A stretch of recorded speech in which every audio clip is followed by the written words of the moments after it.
Welcome to Inside Iraq. I'm Jassim Azzawi. Instead of becoming a modern secular society, Iraq is degenerating into a theocracy run by religious parties and fanatics. Religion has been cynically lifted from the mosque and conveniently transplanted into parliament and ministries. And in the name of their faith, politicians have consolidated their grip on power while their hands are firmly planted in the cash till. So what happened to President Bush's rhetoric of separation of religion and state? An omission by the US or a commission by Iraqi politicians? Here is Imran Khan. On the eve of war, a new agenda for Iraq was put in place. A secular, pro-Western democratic country was intended to be the new vision for the whole of the Middle East.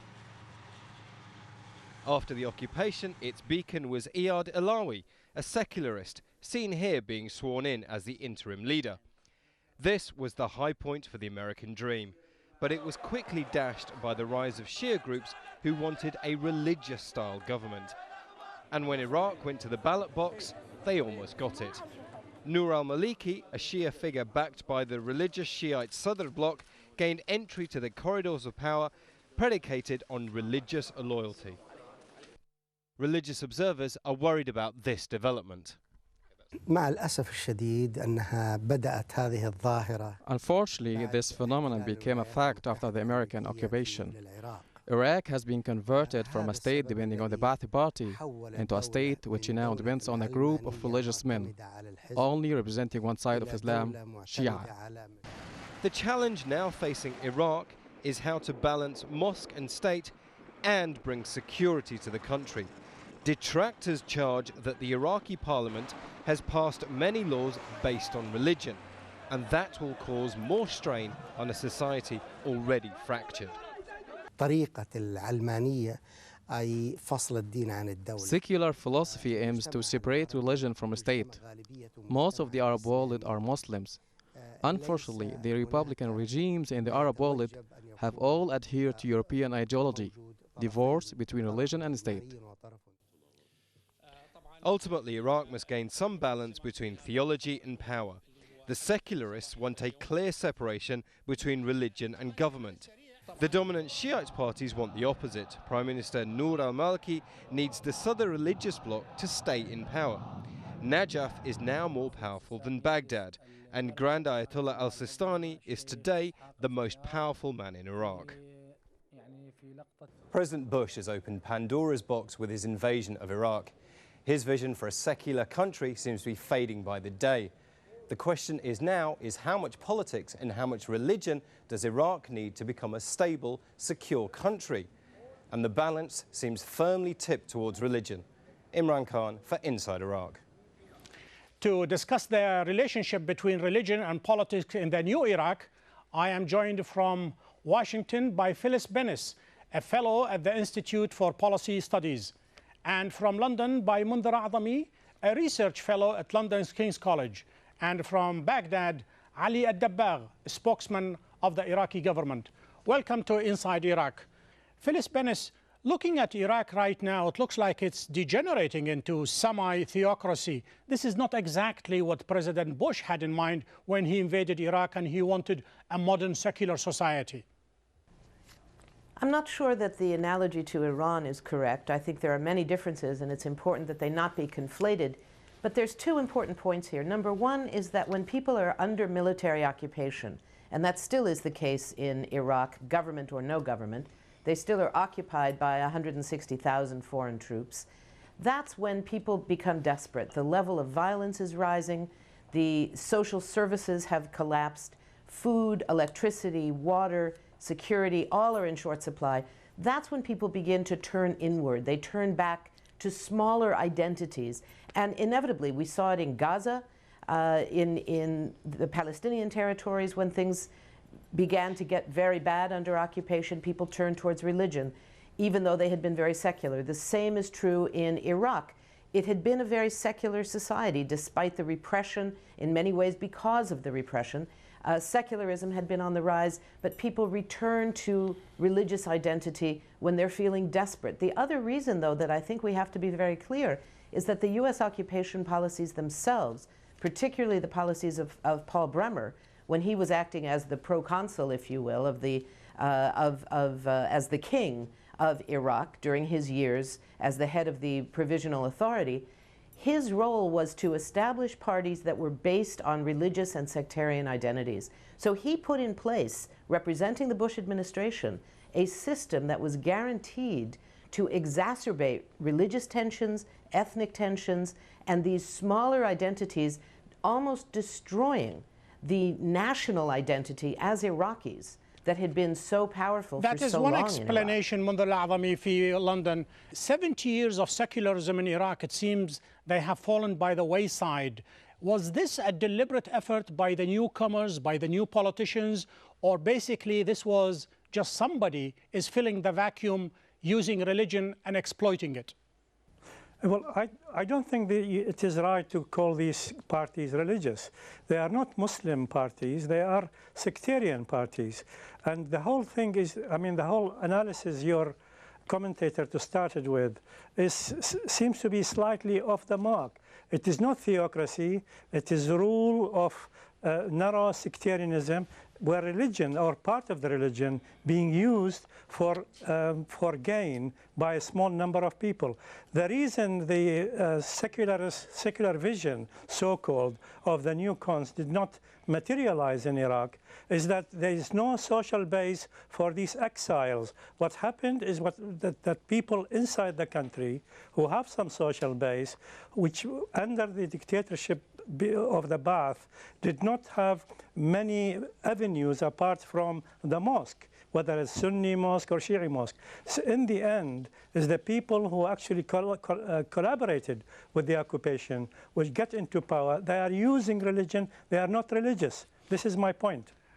Ali Dabbagh, this is nothing short of exploitation of religion by politicians trying to get under the skin of the occupiers for their financial and political gains.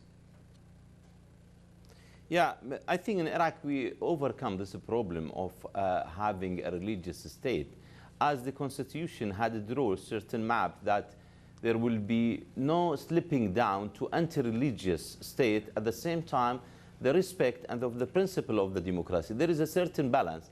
We notice now some of the parties that are using the religious values because there is a lack of services, there is a lack of performance of those parties to provide to those who vote for them, to provide some services, some development, something which the people need. That is why the insisting on a certain moral values, which is part of it, is whether religious or sectarian. Are you saying they are doing it for social services, Ali Dabbagh? They are doing it for the good of the people? So, is that how I heard you? So, no, it is not. I'm not saying to the good of the people, but they are using the religious values. They are using or exploiting. Misusing and exploiting. Phyllis, this is nothing but diabolical. You know, here we are, the chief spokesman of the Iraqi government, saying that Iraqi politicians and Iraqi religious parties are exploiting the very essence of religion, you know, for their own gains. I mean, I've never heard that before. I think that the real core issue here has to do with the U.S. occupation.